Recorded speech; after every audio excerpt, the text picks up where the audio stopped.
Another stream up going. Hey, yeah. Hey, yeah. I was going through some reading materials, girl. Hello, everybody. Welcome back to the channel. It is Harley from the Fran Play. I'm just kidding. Hello, everyone. Welcome back to the channel. It's Harley from the Fran Play. Today, we're going to be continuing on the lessons of learning some CSS. And we're going to continue reading in the MDN, on the MDN website. Use browser DevTools to view the box model, and the way we can do that is we can inspect, right, and then we can let's select this, right, boom. Let's scroll all the way down. Oh, and let's actually close that console, right, and we can go all the way down. Oh, and where the freak, like that. There we go. Go all the way down, and then there we go. We have the no. Okay. There we go. So we can see here, that's the content, the padding, all that kind of good stuff. So it has a border of 1, which is that line on the outside, right? And that extends all the way to up here, right?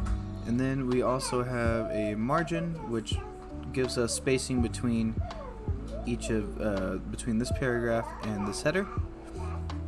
And then of course everything actually no, it doesn't have any margin on each side, but these, I believe, there we go. Let's see what that is. So this has padding there, no border, no margin, unless it gives it like a default. Let me see. Okay, that's part of the div, so I guess it just gives it automatic spacing inside. Okay. Use your browser developer tools. Your browser developer tools can make understanding the box model far easier. If you inspect the element in the Firefox DevTools, you can see that the size of the element plus its margin, padding, and border. Inspecting an element this way is a great way to find out if your box is really. Oh yeah.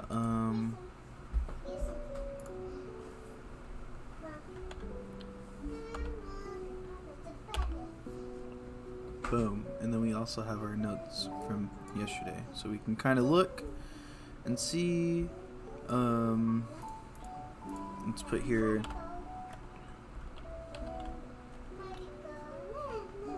you can inspect the box model inside of the Chrome Dev Tools. Okay. Anyway, keep that saved, and that should be up there. Goodbye.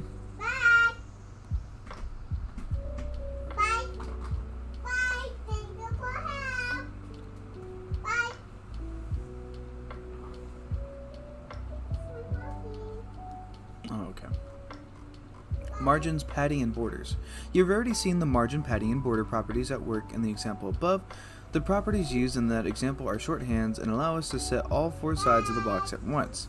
These shorthands are also have equivalent longhand properties which allow control over the different sides of the box individually. No, she's funny. Oh my goodness. You're being so loud. But you're being so cute. So don't forget that. I'm so cute. You are cute. I'm so cute. Sorry. The properties in that example are shorthands and allow us to set all 4 sides of the box at once. These shorthands are also equivalent to longhand properties, which allow control over the different sides of the box individually. Let's explore these properties in more detail. The margin. The margin is an invisible space around your box. It pushes other elements away from the box. Margins can have positive or negative values. Setting a negative margin on one side of your box can cause it to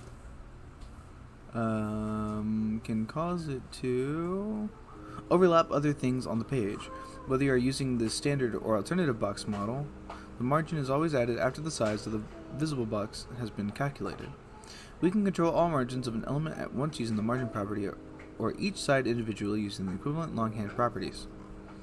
Margin top, right, bottom, left. In the example below, try changing the margin values to see how the box is pushed around due to the margin creating or removing space if it is a negative margin between this element and the containing element. So we want to set this in the center, right? So if we set this to a positive 40, and set that to 40, oh wait, no, keep that at 30. Let's keep that, let's do this to 30. And there we go. It sets us equal spacing. But what if we did this? What if we changed it to 40? And it would all be the same too. Try changing the margin values to see how the box is pushed around due to the margin creating or removing space. So pretty cool. I liked how that one worked, where you can do that. And let's see what happens if we add. Oh.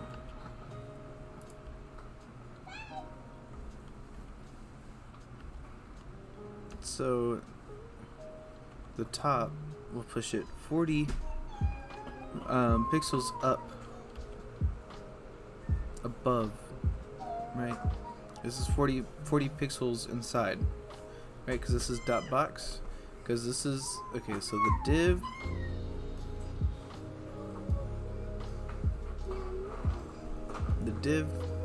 and then the box within the div. Or there's two divs, right? And this will give us 40 pixels up, 40 pixels down, 40 pixels right, 40 pixels down, 40 pixels left.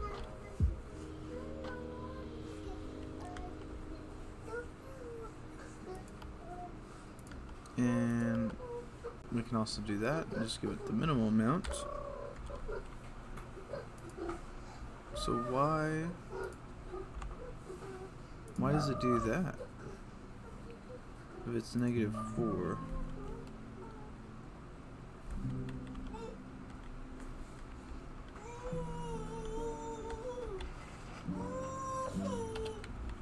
There we go, like that maybe? But we can just boom, and just have it like that. Okay. Depending on whether two elements whose margins touch have positive or negative margins, the result will be different. Two positive margins will combine to become one margin. Its size will be equal to the largest individual margin. Two negative margins will collapse. The smallest, furthest from zero value will be used. If one margin is negative, its value will be subtracted from the total. In the example below, we have two paragraphs. The top paragraph has a margin bottom of 50 pixels. The other has a margin top of 30 pixels. The margins have collapsed together, so the actual margin between the box is 50 pixels and not the total of the two. You can test this by setting the margin top of the paragraph 2 to 0. The visible margin between the two paragraphs will not change. It will remain the 50 pixels set in the margin bottom paragraph, or the margin bottom of paragraph 1. If you set it to -10 pixels, you see that the overall margin becomes 40 pixels. It subtracts from the 50. So if we set margin top to 0, nothing changes. Set it to 40, nothing changes. 50, nothing changes. 60, nothing changes. 70, nothing changes. 80, -80. You're gonna play games? Oh.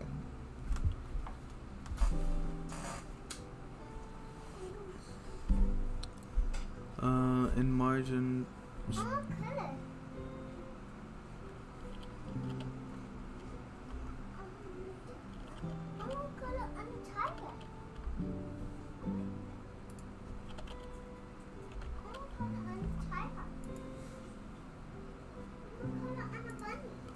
Wait a minute.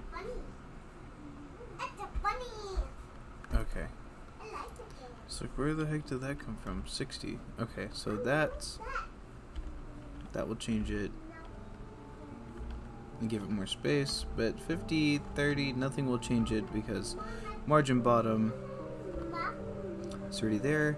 It retains the 50 pixels set on margin bottom of paragraph 1. If you set it to -10, you'll see that the overall margin becomes 40 pixels. So let's see, we'll do -10. And it becomes 20 pixels. Oh, you're talking about if I change the margin top. Okay, hold on.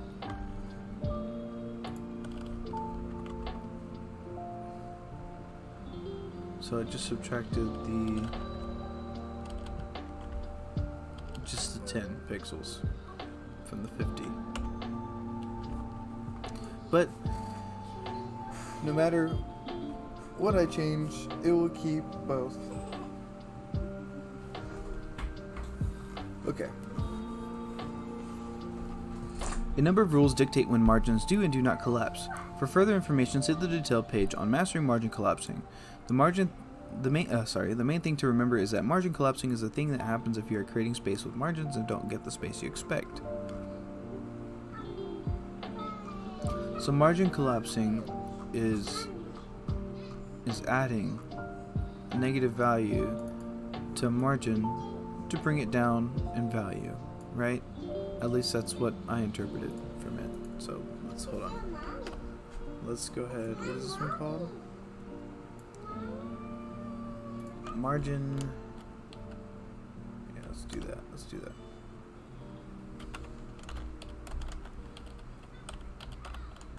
Margin collapsing.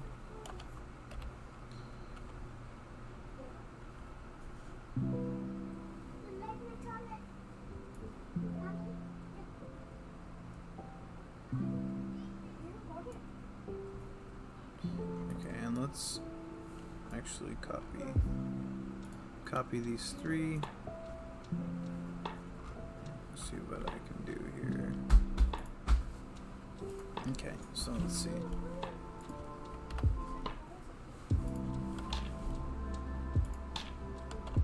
Two negative margins will collapse, and the smallest furthest from 0 will be used. If the margin is negative, if one margin is negative, its value will be subtracted from the total. Boom. And there was that example.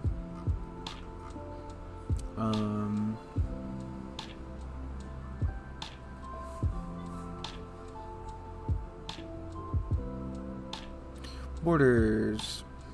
Okay, so the border is drawn between the margin and the padding of a box. If you are using the standard box model, the size of the border is added to the width and height of the box.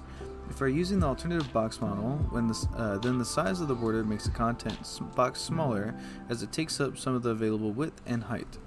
For styling borders, there are a huge number of properties. There are 4 borders, and each border has a style, width, and color that we might want to manipulate. You can set the width, style, or color of all your borders at once using the border property.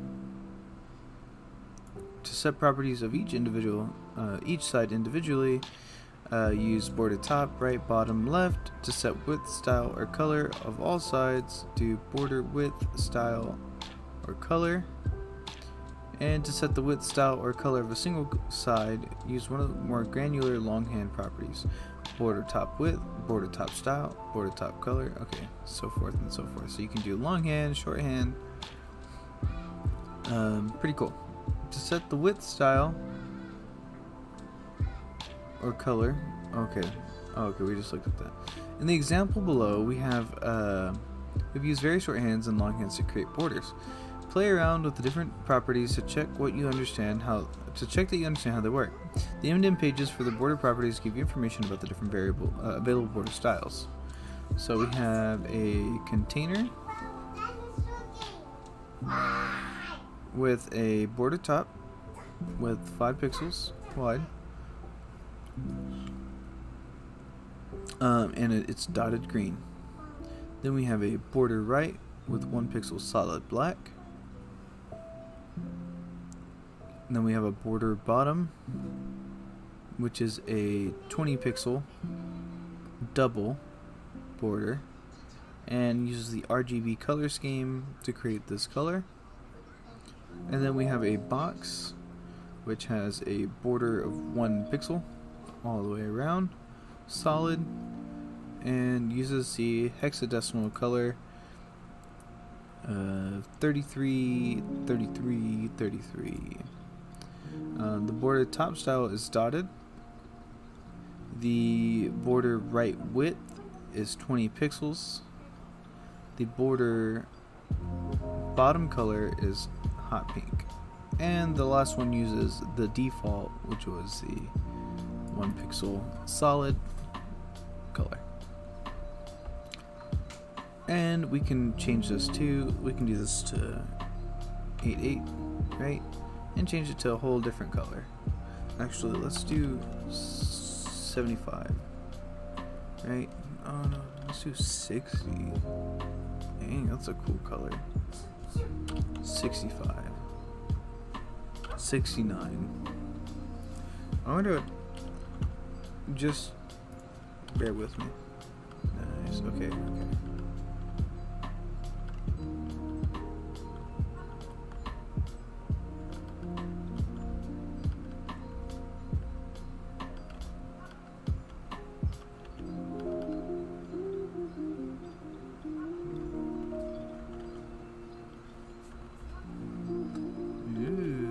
So you can like change the color here, right? So let's do 6, 9, 12.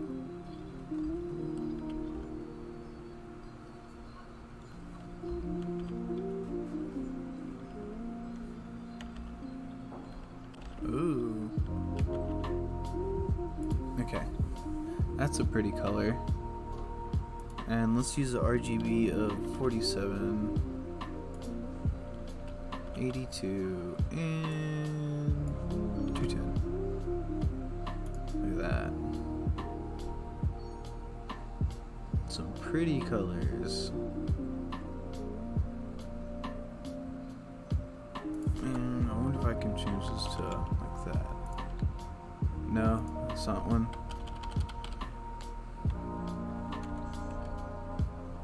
Okay, so we can do yellow green.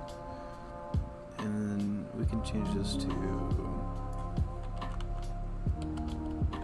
light red, right? No, okay, that's not a color. Let's try Rebecca purple. Did it work? It did! That's almost the same color as the one I made. But we'll change it back to pink.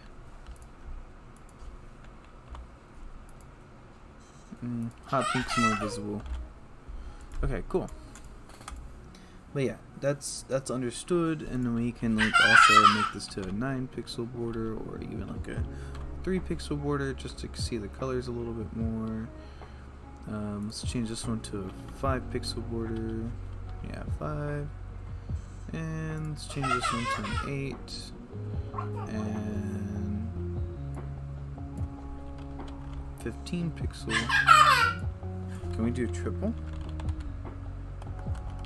Or no, it is a double.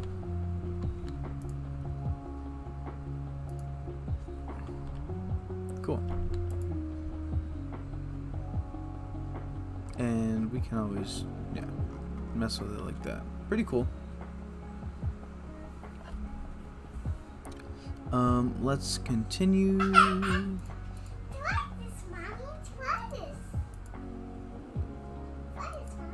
Okay, I thought it wasn't streaming for a second there. Okay, padding. Oh wait, let's actually make a note for this, right? Just to have it, right? Doesn't hurt to have notes. So let's create our line, and let's add a note for borders, and the border draws a line between the margin and the padding. Okay. So let's learn about padding. And just to, off the top of the head, what is padding? Let's add another line. And padding is the spacing between the content of the box and the border of the box. Alright. Oh, missed it. Went too far. The padding sits between the border and the content area and is used to push the content away from the border. Unlike margins, you cannot have a negative padding, and any background applied to your element will display behind the padding. The padding property controls the padding on all sides of an element. To control each side individually, use the longhand properties. And that would be padding top, right, bottom, left. Same thing as we were messing with over here with border and margin. So they have shorthand and longhand properties that we can mess with to interact with padding. In the example below, you can change the values for padding in the class.box to see that this changes where the text begins in relation to the box. You can also change the padding on the class.container to create space between the container and the box. You can change the padding on any element to create space between its border and whatever is inside of the box. Or inside of the element, sorry. To change whatever is inside of the element. Yeah, let's close this. We don't really need that, right? So, the container, which is this whole blue bordered one, right? And the box, which is inside. Okay, so we want to change the padding, right? Let's change the padding top to, let's have it all the same. Let's do 40 pixels for each one, right? And that should give us, and padding left should be 40 pixels. Boom. Okay, so there we go. Now all of our whole content here, and I believe this extends all the way till 40 pixels here, and 40 pixels here, 40 pixels here, 40 pixels here. But if we want to change that, let's say, I don't know, padding right 400 pixels, then that creates a space that probably goes about right here, right? And makes our content inside wrap and squish inside of there, right? And let's say we wanted to change that to 600 pixels. Boom. So now we're way past it. It's pushing so far that it's pushing our whole box outside. So let's go ahead and fix this. Let's change it back to 40. And the padding of the container, which is this from this border to this border, is 20 pixels. Let's change it to -30, or oops, -30. Right now, it's all connected, or it's like not connected, but you see what I mean. It went in even closer. There's technically no padding. Now we have padding again. Change it back to 20, and let's try a yeah, let's do a negative top, right? So that didn't really,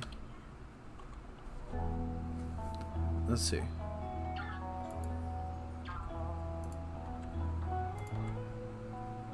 Interesting.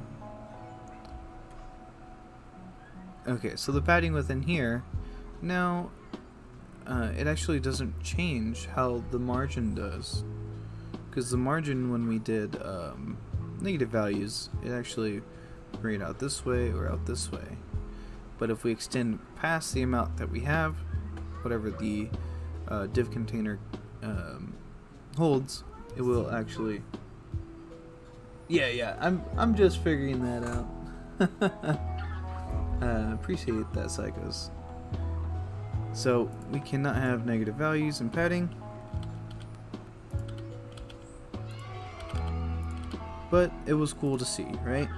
We now know that we can't do that, but margins we can.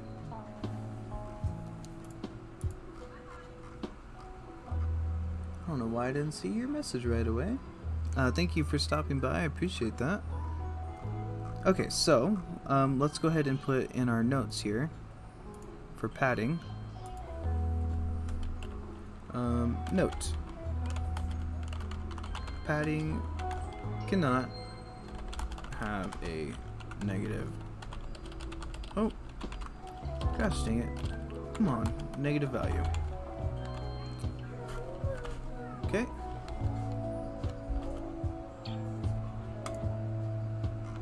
Alright, so the box model and inline boxes. Yeah, I'm the same. Search the Odin project on YouTube and your channel showed up. Oh, cool, I appreciate that. That's awesome. I'm glad we're actually on the same page. You probably have a better understanding, or a more better understanding than I do, which is good, because we need to, I don't know, I feel like we can build the Odin project even bigger than what it is. A lot of I've been noticing that there's been a lot more people starting to learn on here. So and plus I've been taking my time. How long have you been doing the Odin project so far? The box model and inline boxes. All of the above fully applies to the block boxes. Some of the properties can apply to inline boxes too, such as those created by a span element. In the margin below, or in the example below, we have a span inside of a paragraph. We have applied a width, height, margin, border, and padding to it. You can see that the width and height are ignored. The vertical margin, padding, and border are respected, but don't change the relationship of other content to our inline box. The padding and border overlap other words in the paragraph. The horizontal padding, margins, and borders move other content away from the box. Okay, so the horizontal padding, margins, and borders move other content away from the box. So there we go. We see that.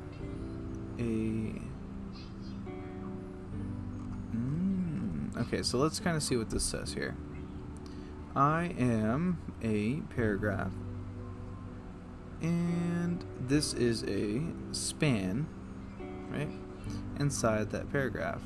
A span is an inline, so I am a paragraph. And so this actually covered up. So in the example, okay, let's reread that one more time. This is actually my second time reading through all of this. I didn't quite grasp it. I was messing around. Let me see here. Right, I was messing around with the Odin Recipes project. Oh, I have a software update. Okay, I'll mess with that in a second. But, oh, come on now. Okay. And I guess what I was, 1 or 2 weeks. I don't have a web development background or anything, just on programming overall.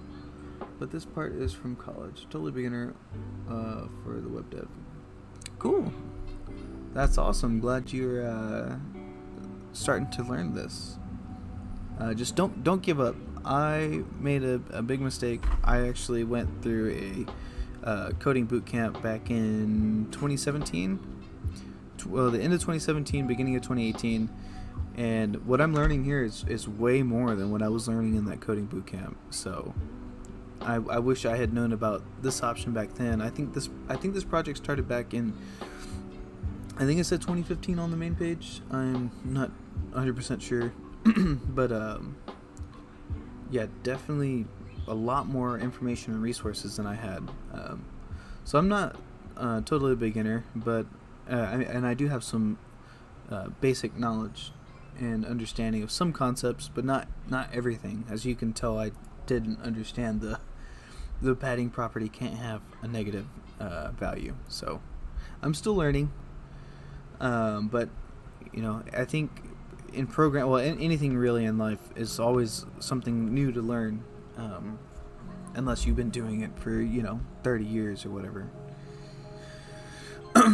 Like when I was doing Apprentice Electrician work, you got people in there been doing it 20 years, and there's still like new things that come out, and then they still have to go learn it and everything. So it's pretty cool.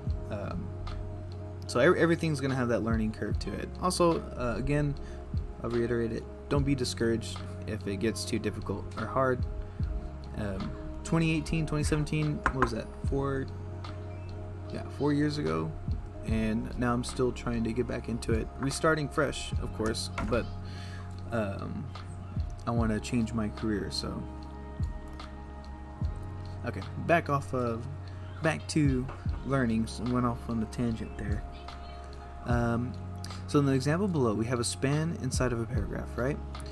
We have applied a width, height, margin, border, and padding to it, which is right here. So we added a margin of 20 pixels, which, excuse me, is the spacing between here and here. We have a padding of 20 pixels, which is from the border to here. We have a width of 80 pixels, which is the width of the box in its entirety. The height of 50 pixels, which is the height entirety. The background color of light blue, a border of 2 pixels, solid blue. You can see that the width and height are ignored. The vertical margin, padding, and border are respected. So the vertical margin,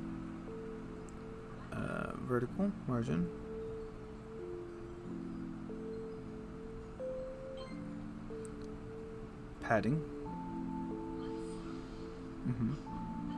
and border are respected.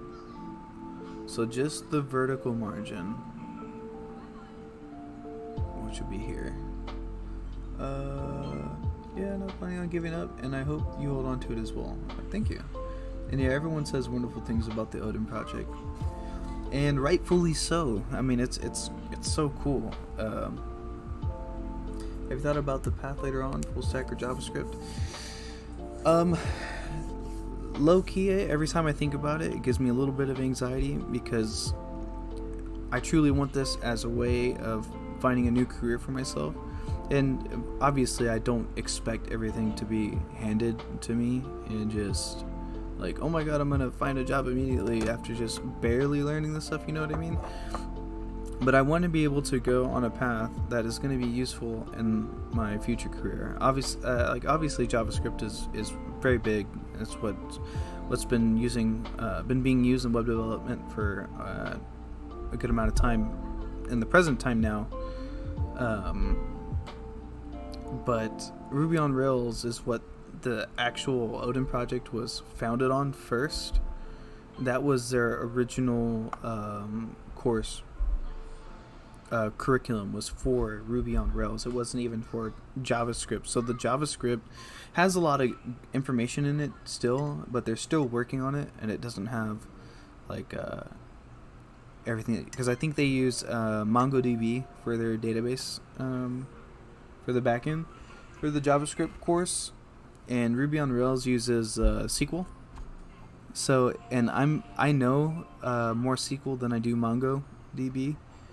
So I will probably go with Ruby on Rails just to learn something new.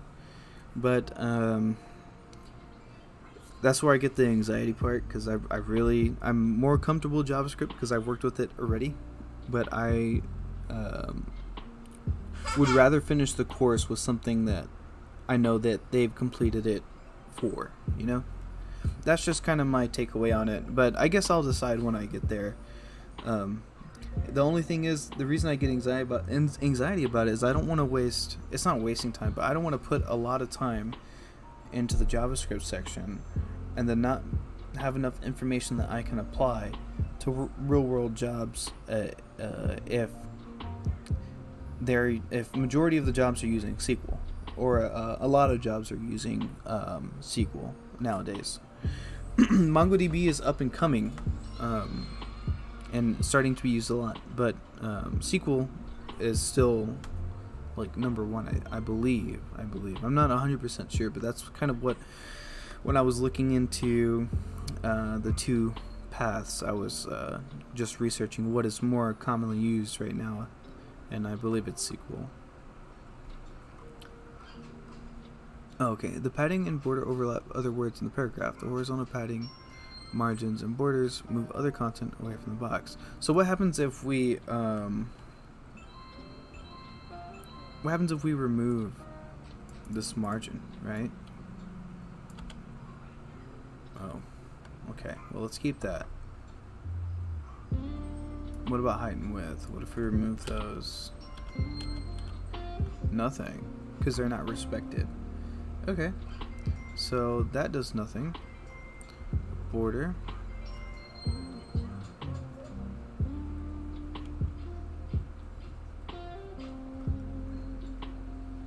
A span is an inline element that does not respect width and height.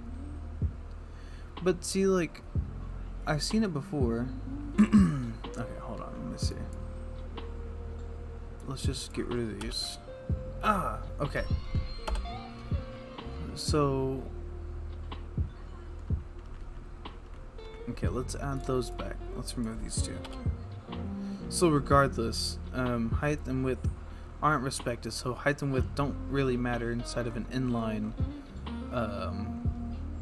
inline box, and wouldn't be recommended to use a margin or padding like that. So okay, so all the above fully applies to block boxes. Some of the properties can apply in inline boxes too. Okay, so this shows us that we can't apply that, and then we're going to learn about what we can apply. Okay, so using display inline block. Display inline block is a special value of display which provides a middle ground between inline and block. Use it if you don't want an item to break onto a new line, but do want it to respect width and height and avoid the overlapping seen above. Okay, so if we don't want overlapping with an inline, so let's go to our notes real quick, and we'll add a little line, and we'll do the box model and inline boxes.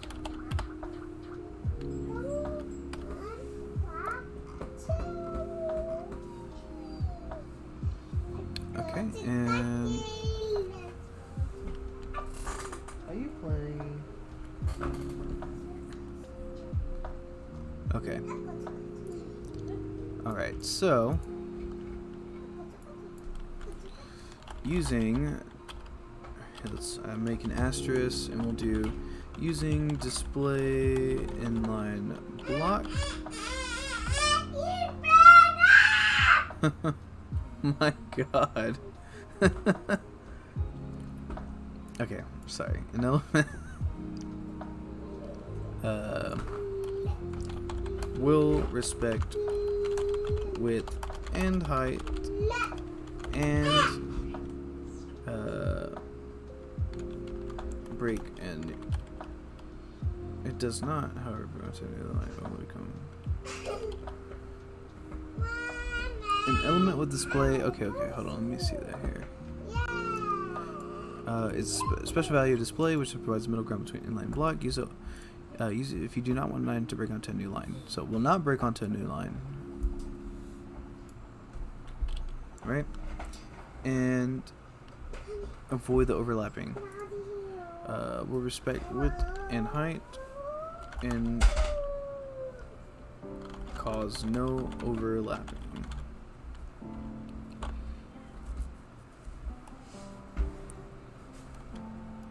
For inline blocks. The width and height property are respected using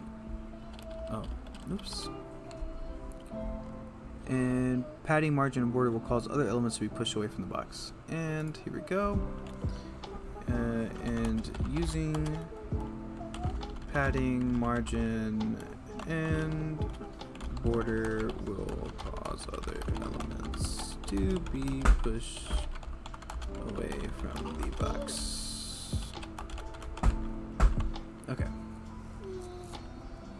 And sorry, I went off on a tangent and then started reading it. What about you? What are you thinking about going into? JavaScript or Rails?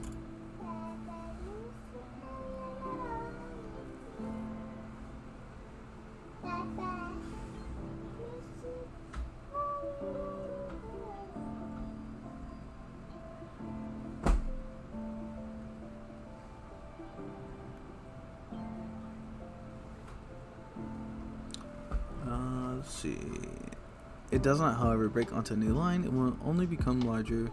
You'll say that the Ruby path has some important content like data structures, which the JS path doesn't cover, and also works with a more used database. But I'm planning on going with the JavaScript path.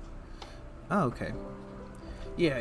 That was also something I had read as well. There was something that was missing, and that's what it was. Data structures. Data structures, and I believe they go more in depth with algorithms in the Ruby on Rails path as well, which is a very important key thing for backend. But yeah, I'm more than likely I want to do JavaScript, mainly because, like I said, I've worked with JavaScript before. I'm more comfortable with JavaScript, and so I'd probably be able to get it down a little bit faster and be able to move through it faster.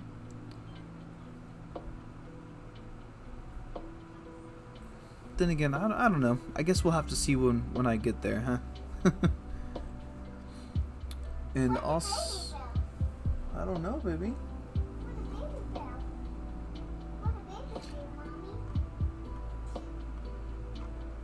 I should learn data structure and algorithms in college, so I don't know how much I would be left off. Oh, well, that's awesome.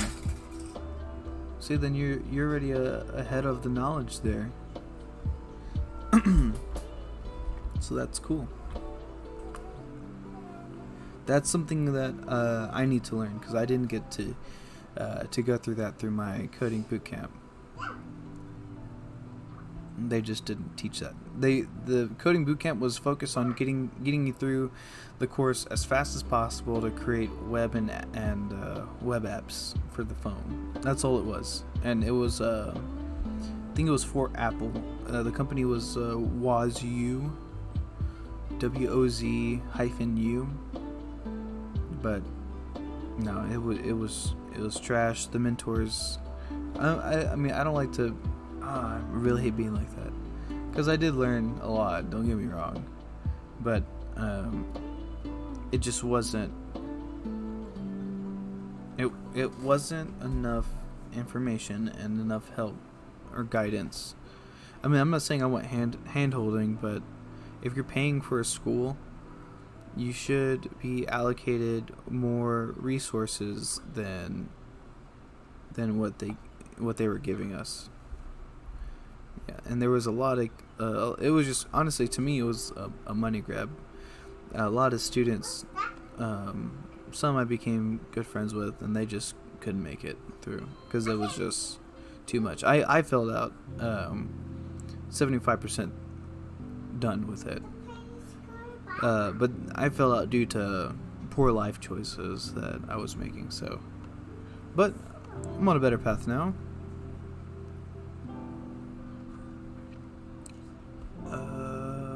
Does not break into the line. Only become larger as the contents will see at with night.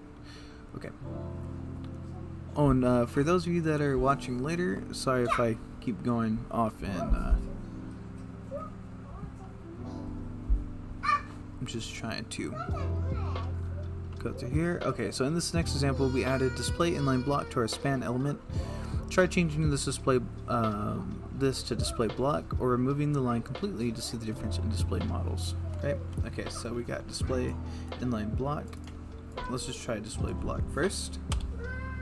It creates a break in the line, right? Breaks onto a new line.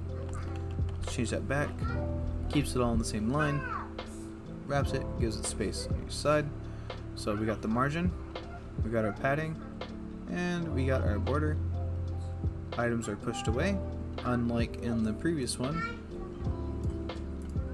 Let's reset that. Unlike in the previous one where it's all together and it blocks out everything. Oh, excuse me. Almost as if it just covers up that our background and our height. Well, actually, these don't matter, but these do. Okay. So the block will make it break onto a new line. What if we just do inline? Okay, inline just does that. Okay, and changing that to inline does nothing. So now we know. Display inline had to be either inline flex, inline set. Let's do okay, so flex. That's how flex would look. Flex box.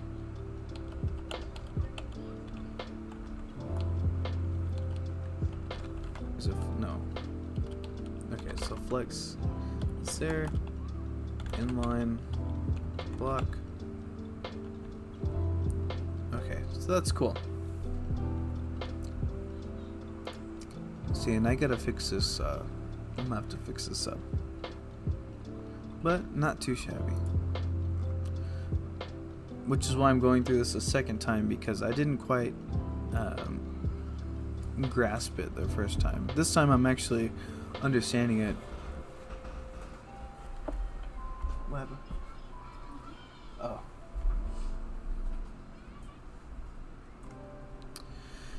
Where this can be useful is when you want to give a link a larger hit area by adding padding. In an inline element like span, you can use the display inline block to allow padding to be set on it, making it easier for a user to click the link. You see this fairly frequently in navigation bars. The navigation below is displayed in a row using flexbox, and we have added padding to the A element as we want to be able to change the background color when the A is hovered. So we added padding to the A element as we want to be able to change the background color when A is hovered. Okay, I was about to say, I think it has to have the attribute tied to that, right?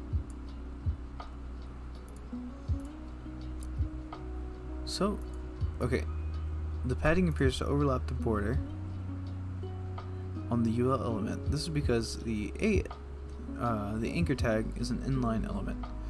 Add display inline block to the rule with dot. What did I just do? I did something. Working the virtual machine is a little weird for me. What are you using? Mac, Windows, Linux, virtual machine, dual booting? I'm just using a good old virtual machine. It's doing the job.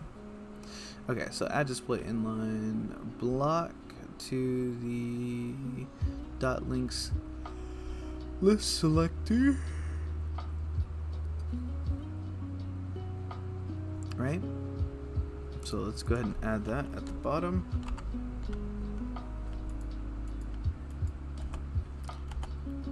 So we'll do display inline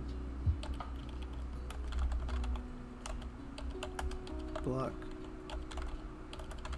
if I can type, and then it puts it inside of our lines. Oh my god, I could only imagine how you felt. I don't even know. I would be so upset. I have so much stuff on my computer, it's not even funny. Man. Yeah, I wanted to do the dual boot, but I wasn't really up for it. I know that you can put it on a flash drive, but you're gonna have to have like, I don't know, I think at least like a 256 gigabyte flash drive, and then recommended USB 3.0, obviously, and then you can load the ISO in there and then boot up your BIOS, and you should be able to select it from your flash drive and keep doing it like that. But the only thing is, yeah, you don't know how well that's gonna run. Depends on your flash drive, how fast the drive can transfer data, all that kind of good stuff. So it's risky. It's risky. I personally wouldn't do it, but you tried, so now I know not to do it.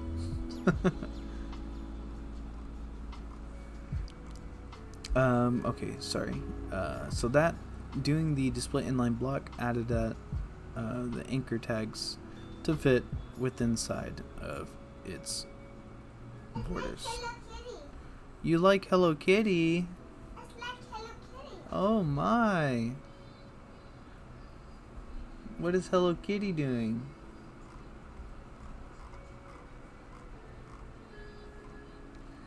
So, test your skills. You reach the end of this article, but can you remember the most important information? You can find some further tests to verify you've retained this information before moving on. See, test your skills. Alright, let's go ahead and do that. Let's go test our skills. Right, task 1. In this task, there are 2 boxes below. Yeah, I agree. The virtual machine is definitely better.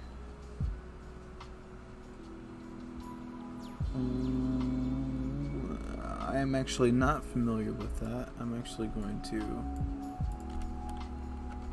What is that? Windows Service Live?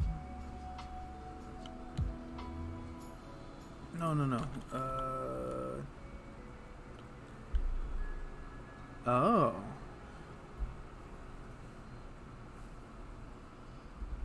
Gotcha. Cool. No, I'm actually not familiar with that. What is Windows Subsystem for Linux? Cool. Windows Subsystem for Linux.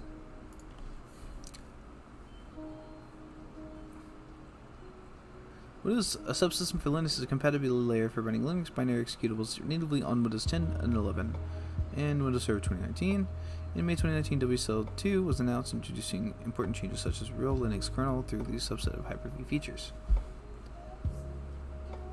That is cool. So you can just do like the same things that I'm doing now, like opening up, like using commands to open up Windows Virtual Studio Code or VS Code, I mean, and all that fun stuff. You can push and get commands, all that kind of fancy schmancy stuff. That's cool.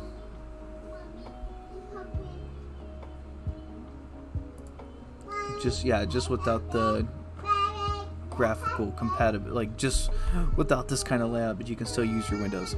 I like that. I'm scared to I'm scared to try it though.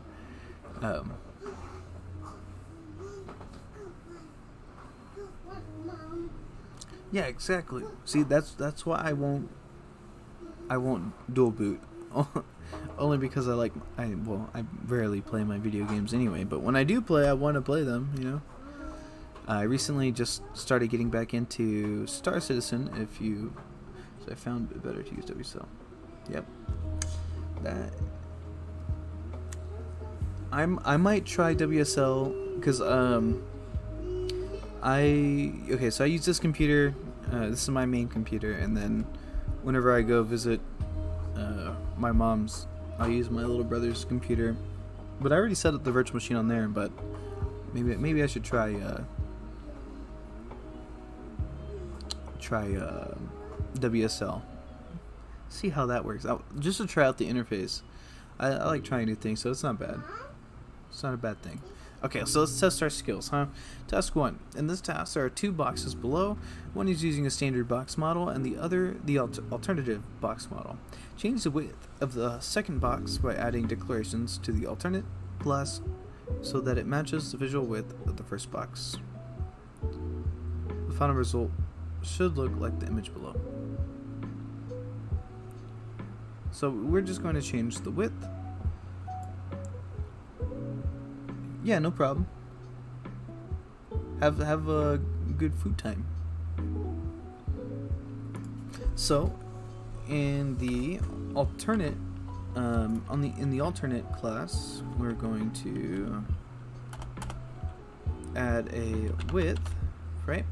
So again, we don't consider the margin because the margin is the outside of the box, but we will have to take into consideration the original width, the padding, and the border that we have.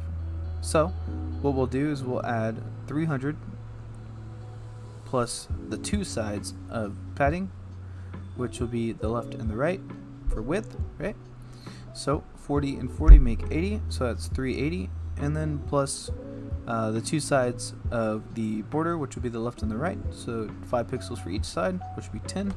So 390 would be our total width size. So we'll go ahead and do width equals 390 pixels, and boom, we have the same size in here.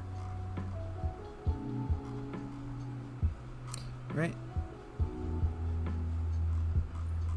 Just to make sure, they just wanted it the width, right? The final result should look like the image below. Okay, yeah, just the width. So let's go ahead and go down to task 2. In this task, add to the box a 5 pixel black dotted border, okay, a top margin of 20 pixels, okay, a right margin of 1 em, a bottom margin of 40 pixels, a left margin of 2 em, and a padding on all sides of 1 em. So first we're going to add a... Oh, I did it again. I keep pressing tab because I'm used to my editor. So we're going to add a border, right? It's going to be... How many pixels again? I think it said 1 pixel. No, 5 pixels. 5 pixels dotted black. Right? Okay, so we have that. Now, let's go ahead and add a margin top of 20 pixels. A margin right of 1 em. A margin bottom of 40 pixels, a margin left of 2 em, and then we'll add a padding on all sides of 1 em, right? And there we go. So we now have a dotted border that's 5 pixels wide, black, top margin of 20 pixels,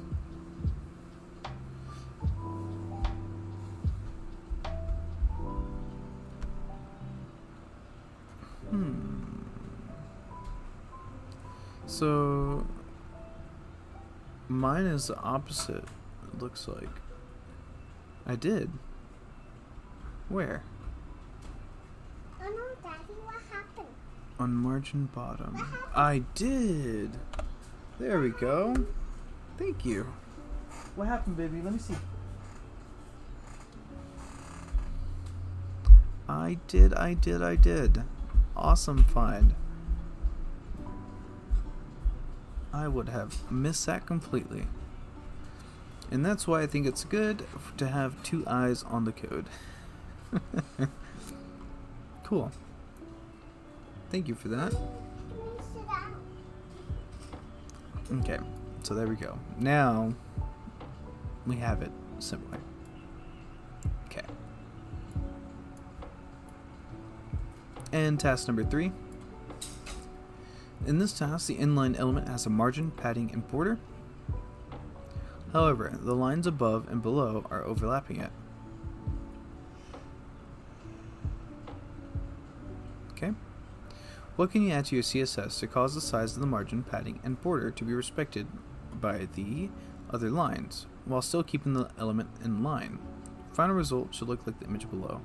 Try updating the live code below to recreate the finished example. So, just like how we did in that last one, we're going to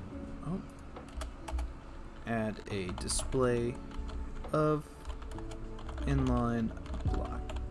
Boom. And that fixes our problem. It doesn't create a new line break, and it creates the right spacing and respects the height and width. I do notice that using the virtual machine, it doesn't how do I put it? It doesn't fully capture all of my, or like it doesn't connect all of my keys every time I click them. Sometimes I can press a key and it won't. And like using my scroll wheel, sometimes it won't even scroll. I can be scrolling, like, let's see, there we go. See, I was scrolling and it wasn't going for a second. So there's like a delay in it, but it's not bad. It's not terrible. And then if you want to put your shareable editor, all this kind of stuff. Okay, so we completed that. And then the Css Tricks page, I think specifically the section about auto and margin collapsing containing things you want to know. Okay, let's go ahead and look at this.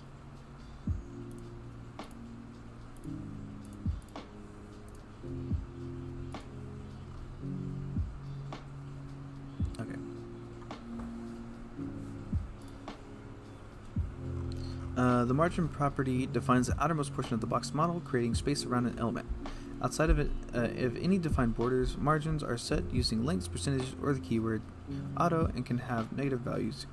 Here's an example. So the margins, I think I read through this already. 0, 3M, 0, 3M, so it's top, right, bottom, left, right, top, right, bottom, left.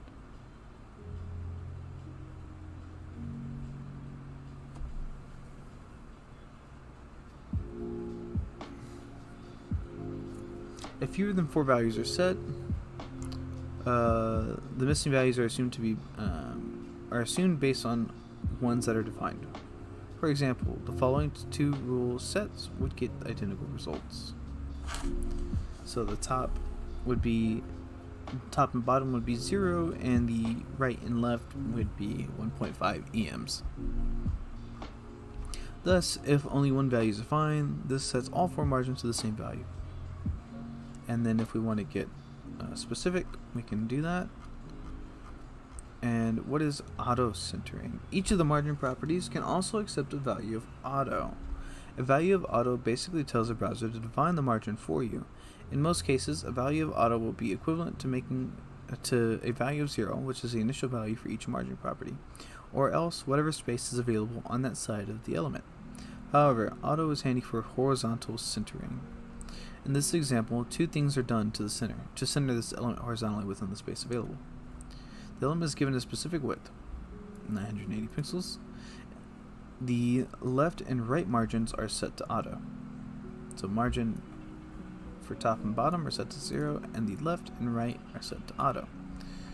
Without the specified width, the auto values would essentially have no effect, setting the left and right margins to 0, or else whatever is available space inside of the parent element. It should also be pointed out that auto is useful only for horizontal centering, and so using auto for top and bottom margins will not center an element vertically, which can be confusing for beginners. Okay, so though it can only be useful for horizontal centering.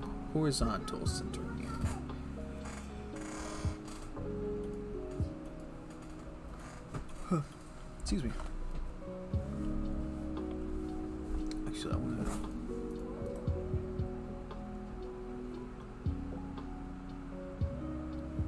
Okay, this is still in the box model. Let's go ahead and add another line. And so, what are we going to name this? Auto and centering.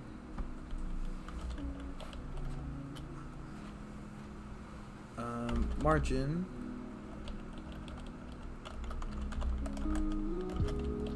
auto and centering, right?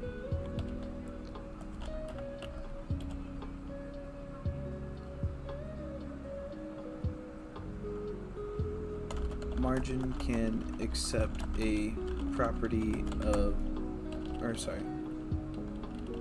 can accept a value of auto,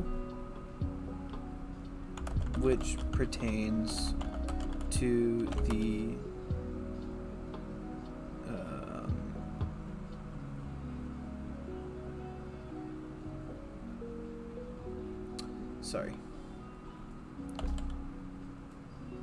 horizontal. Margin can accept the value of auto, which pertains to the horizontal centering.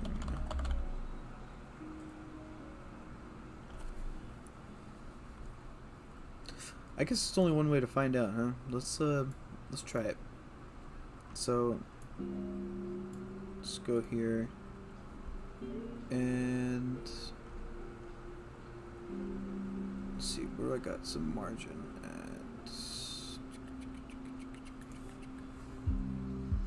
Okay, so this is the image size, right? We have a margin of 10. Well, let's set the margin to 0 and auto. And let's see what happens. Nothing happens. I wonder, oh, we gotta refresh the page. Something happened. Okay, so that changed something. Let's look at that again. Okay. This is probably what I needed, because I was... Okay, anyway. Let's try that again, right? Okay. So let's go into our VS Code again, and let's remove what I just did and keep it at 10 pixels, right? And let's refresh the page. So, okay, so what it did, at least to what I can see, is that it centered it more. They all kind of went scrunched up a little bit more, but let's try that again, right? And save that. And okay, so this is where we are now. And with the auto, boom! It actually centered it, which is what I really wanted. I was actually having trouble trying to get this centered the way I wanted it to. So this is way better. And let's see. Instead of inline flex, let's do inline block. Alright, save that. And let's see what happens. Okay, so that does not work out. Okay, well, change it back, please. No, I want inline flex again. This inline flexbox. I don't think I have flexbox installed. No, we don't want that either. Let's just do inline flex. Okay. Oh man, I did something. So now they're too close. I don't remember them being that close. Or unless that's what the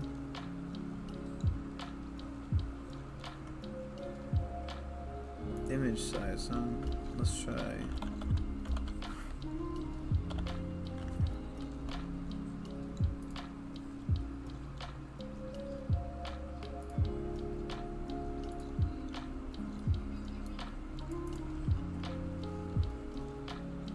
Okay, let's change everything back to what it originally was, right? Okay, so this is what I had before.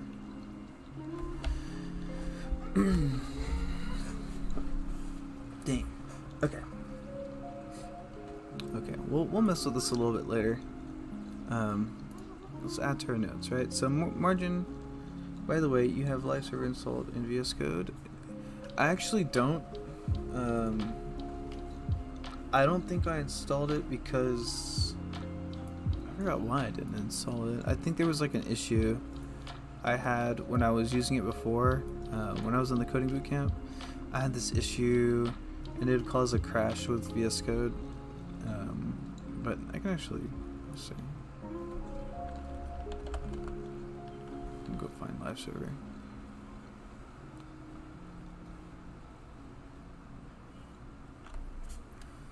Let's develop development local server with the live reload feature for static and dynamic pages. Cool. Like, okay, because I had it before, but maybe, okay, I had one that was, it wasn't this one. It was some other one. Hold on. Can I see past installed ones? No. Damn. Yeah, I don't have a live server on, but it'd probably be useful to have it, honestly. But I really don't mind refreshing because it kind of gives me kind of how like we were doing trial and error. We got to kind of see, okay, so that went like that, and then when we save it here, we can go here, see this is before, click it, this is after. But yeah, but the live server that I had before, I don't remember what it's called. It was something else, but it wasn't that one. I think the one I had is I'm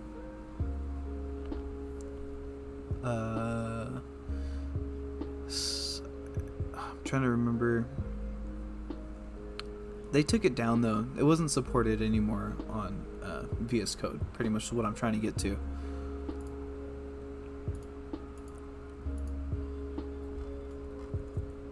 In this example, two things are done to center this element horizontally within the available space.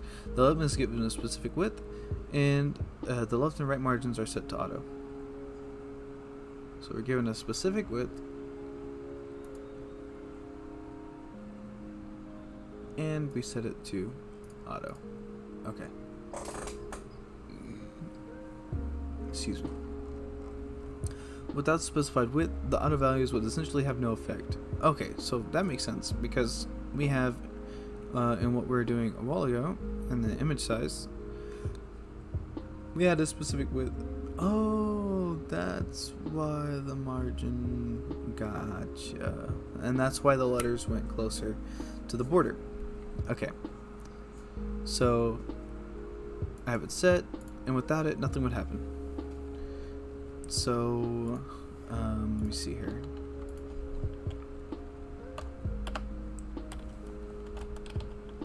Value of auto will have no effect if there is no width defined.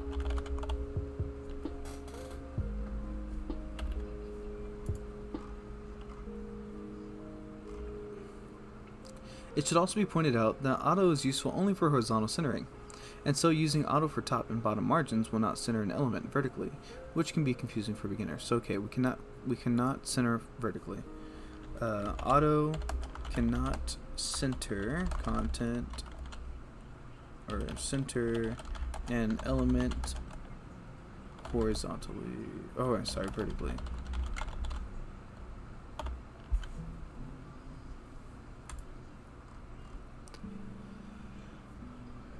Collapsing margins. Excuse me.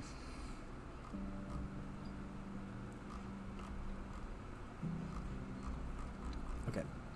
So vertical margins on different elements that touch each other, thus have no content, padding, or border separating them, will collapse, forming a single margin that is equal to the greater of the adjoining margins. This does not happen on horizontal margins, left and right. Only vertical, top and bottom. To illustrate, take a look at the following HTML. H2, and then below it some example text. For the H2 element, we give it a margin of top right 0, bottom 20, and a left of 0.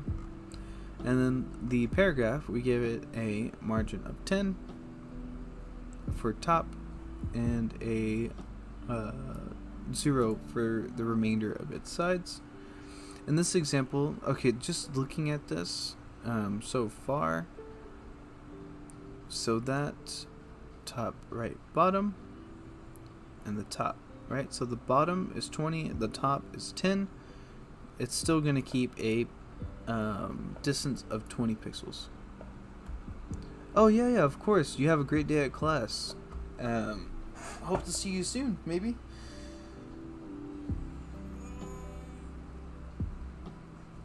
And you have a great day. Be safe as well. Common sense would seem to suggest that the vertical margin thickness. Oh, see ya.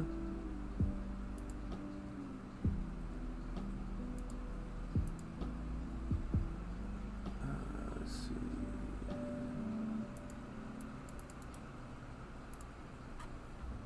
All right. So let's go. Okay. So yeah, that should keep it the same. In this example, the HTML element is given a bottom margin of 20 pixels. The paragraph element, which immediately follows it in the source, has a top margin set at 10 pixels. Common sense would seem to suggest that the vertical margin thickness between the H2 and the paragraph would be a total of 30 pixels, but due to margin collapse, the actual thickness ends up being 20. This is demonstrated in the embedded pin below, and we actually, we were actually going over that earlier, right? Let's actually extend this down some so we can see what we're working with here. So because this bottom margin is 20 pixels, right? We are not going to, just as we read through the Mozilla files, MDN, sorry. We read that for collapsing, these margins intertwine with each other. So even though this is 10 pixels is the halfway point between 20, right? So this still has that 10 pixel gap, but this is also pushing it away 20, right? So 20 is the greater. So if I were to change this to, let's say, can I mess with this? No? Damn. I was gonna say, if I can change that to 30, then the margin for the paragraph would actually push this further down, because now this is smaller, and 20 would be 2/3 of 30. So it'd have the 20 pixels from the H2. And then the 30 pixels from the paragraph, which will push it away from each other at 30 instead of 30 plus 20. Does that make sense? Okay, although collapsing margins may seem intuitive at first glance, they are actually useful for a few reasons. First, they prevent empty elements from adding extra, usually undesirable vertical margin space. Second, they allow for a more consistent approach to declaring universal margins across page elements. For example, headings commonly have vertical margin space, and so do paragraphs. If the margins didn't collapse, headings that follow paragraphs or vice versa would often require resetting the margins on one of the elements in order to achieve a consistent amount of vertical spacing. Third margin. Collapse also applies to nested elements. Look at the following pin. So, there we go.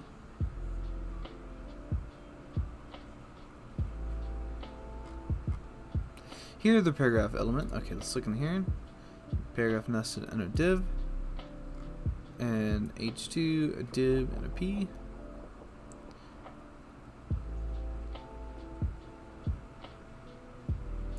So the div has a margin, right? The paragraph is nested within. So this is still going to be 30 pixels away, but the div is pushed further. Okay, so anyway, let's read through this, right?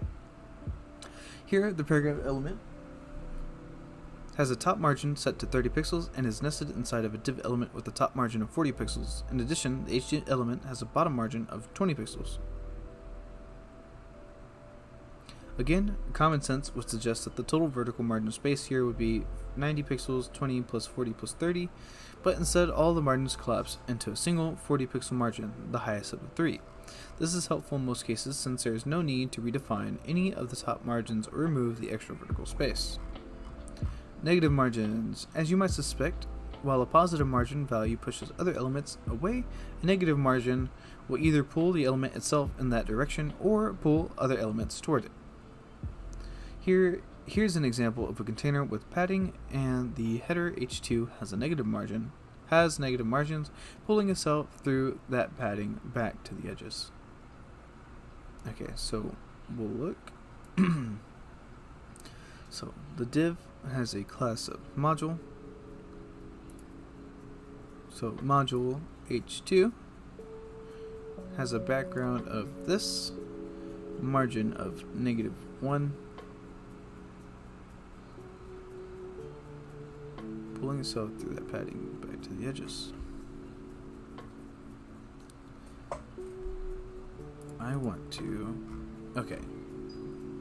I just want to understand this piece here. Here's an example where the first paragraph has a negative bottom margin which pulls the next paragraph up against it. Here's an example of a container with padding that has h2 has negative margins pulling itself through that padding back to the edges.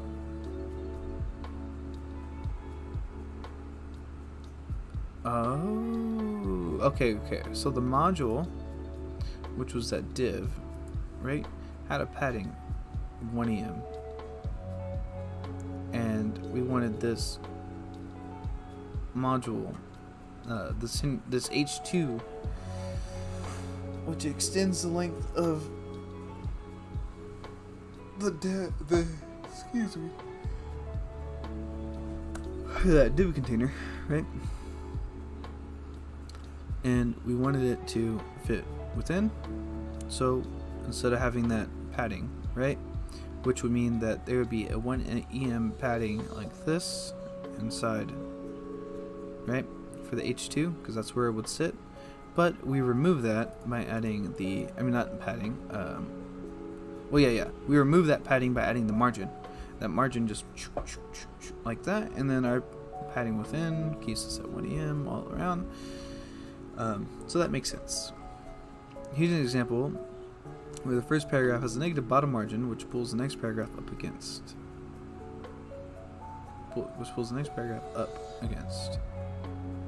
Okay. Oh, gotcha. So if we go here,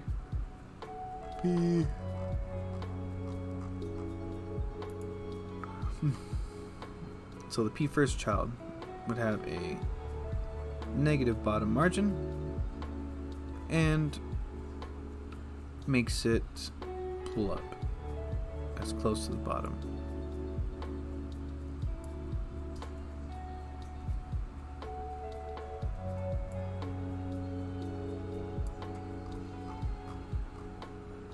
All right. Let's see if we know some. This W3 World Wide Web Consortium school tutorial on. No, I'm just kidding. W3 Schools tutorial on CSS Box Model provides an interactive playground to test your box model skills with exercises. So let's go mess with that.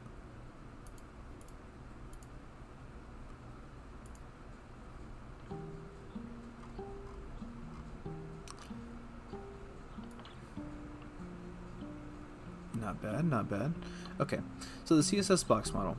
In CSS, the term box model is used when talking about designs and layout. The CSS Box Model is essentially a box that wraps around every HTML element.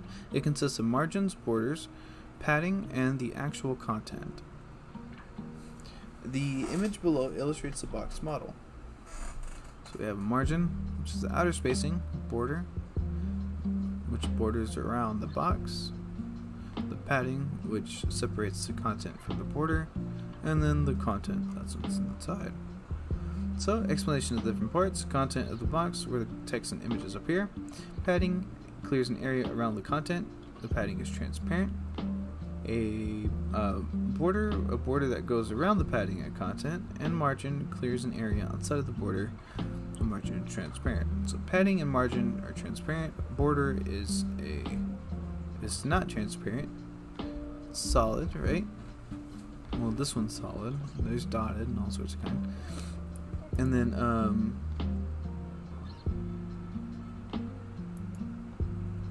let's see.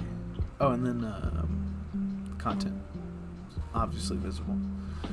Okay, so example, demonstration of the box model. Width. Whoa. Margin 20 pixels, padding 50 pixels, 15 green. Okay, so this is actually it right above us. Ooh. Okay. The CSS Box Model is essentially a box that wraps around every HTML element. It consists of borders, padding, margin, and actual content. The text in this content of the box, we have added a 50 pixel padding, 20 pixel margin, a 15 pixel. Oh, whoops! I meant to. Oh, okay, so we added the style with inside our head. Gotcha.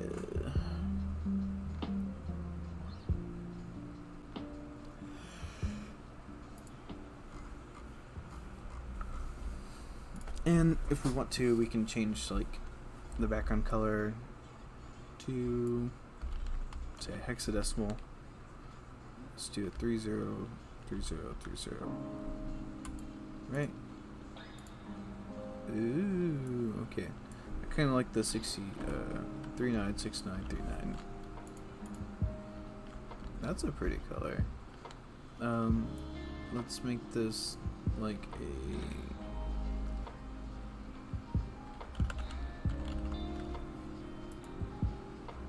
Oh, spelled gray wrong.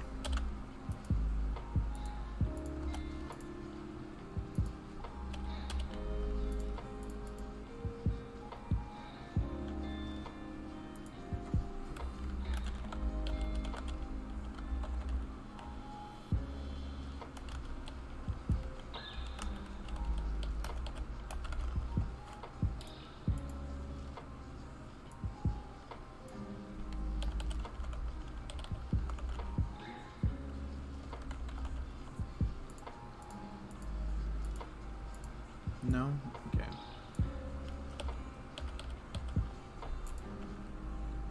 No, cancel that. Okay. Anyway. So we changed that around, right? And we can, let's add some more padding. Let's do 100 pixels of padding. 30 margin. Width of 600.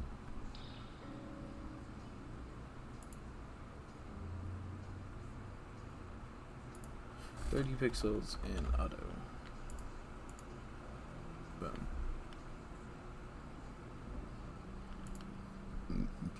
So, learning some new skills. Pretty cool. Here's the calculation. 320 pixels width, 20 pixels left, right, 0. 10 pixels border, 0 pixels margin, 350.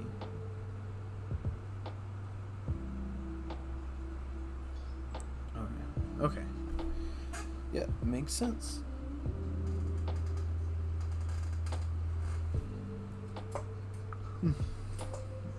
So total width. Now, there is a way to calculate it's all together, and that was going to be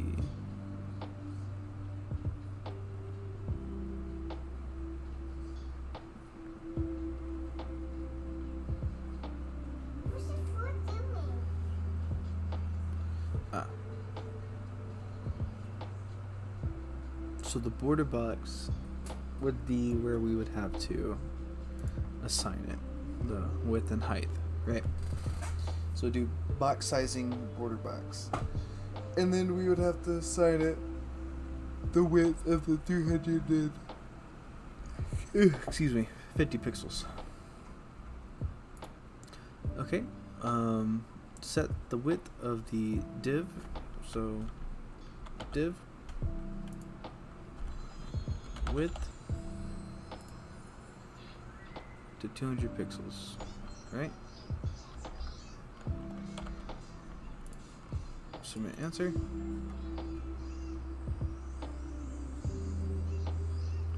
Submit answer. Submit answer. Cool. So X out of that. And X out of that. Start the exercise. Oh, okay. So div width 200 pixels. Submit.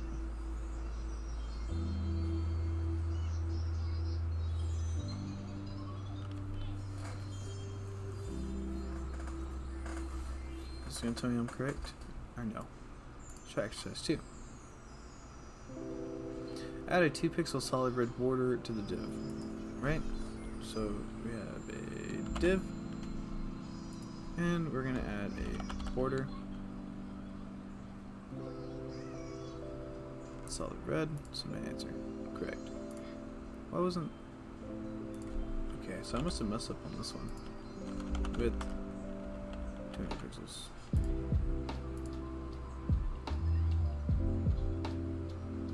Unless this one just doesn't work.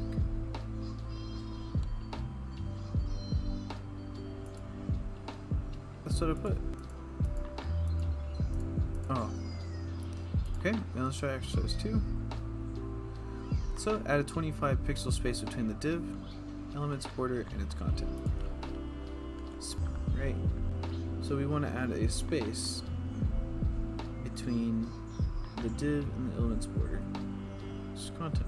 So padding of 25 pixels. Space in between the content and its border, which would be padding. Right? Which is what we put, but it's not counting it for whatever reason.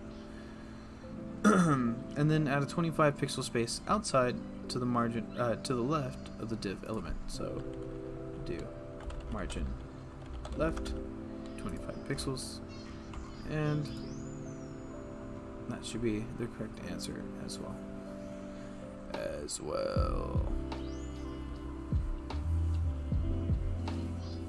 And just to double check, yeah, margin left. I don't know why it's not showing, but there we go, and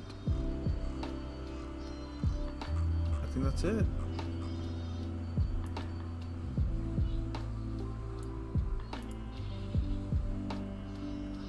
Yep, because it's going to see us outline now. Ooh, so there's an outline.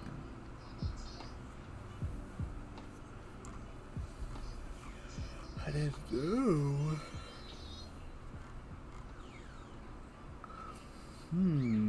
Okay, so this is going to be useful. Let's actually just go to the CSS home, and we're going to add this to our front end.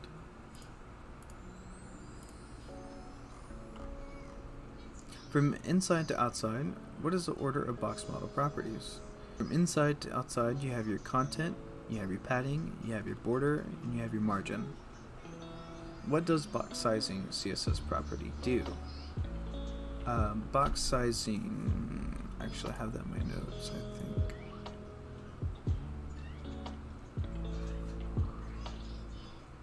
Actually, let's go look at that.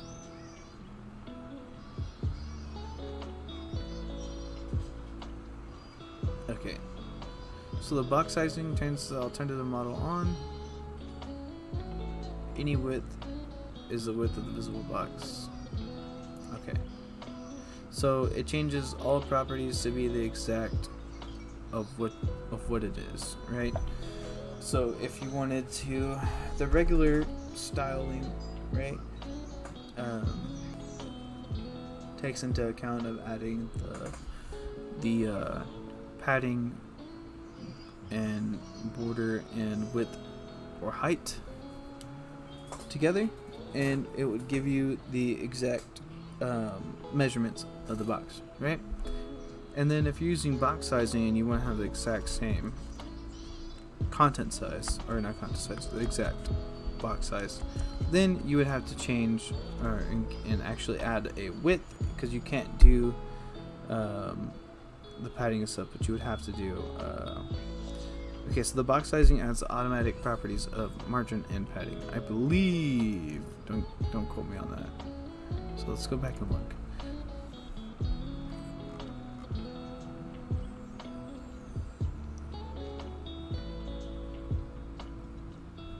Okay.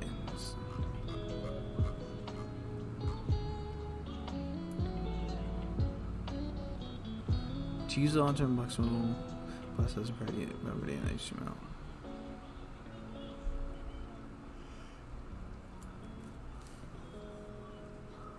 Excuse me. What is the difference between the standard and alternative box model? Standard uses, I don't even remember.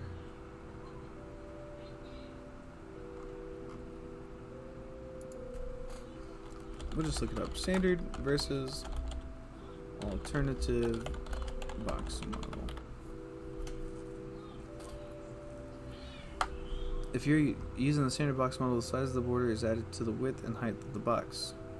If you're using the alternate box model, the size of the border makes the content box smaller as it takes up some of that available width and height. So you have to add to account of that. Okay? What is the difference between, would you use margin or padding to create more space between two elements? Would you use margin or padding to create more space between two elements? Margin. Would you use margin or padding to create more space between the contents of an element and its border? Padding. Would you use margin or padding if you wanted two elements to overlap each other? Margin. Alright, we finally completed this one. It took us, I don't even know, like freaking 5-6 streams. Okay, so now we're at block and inline. Let's actually take a gander before we log off for right now. Where are we at? Okay, we're almost at Flexbox. And then Flexbox I think has, yeah. And then we'll learn or do our first project for Flexbox.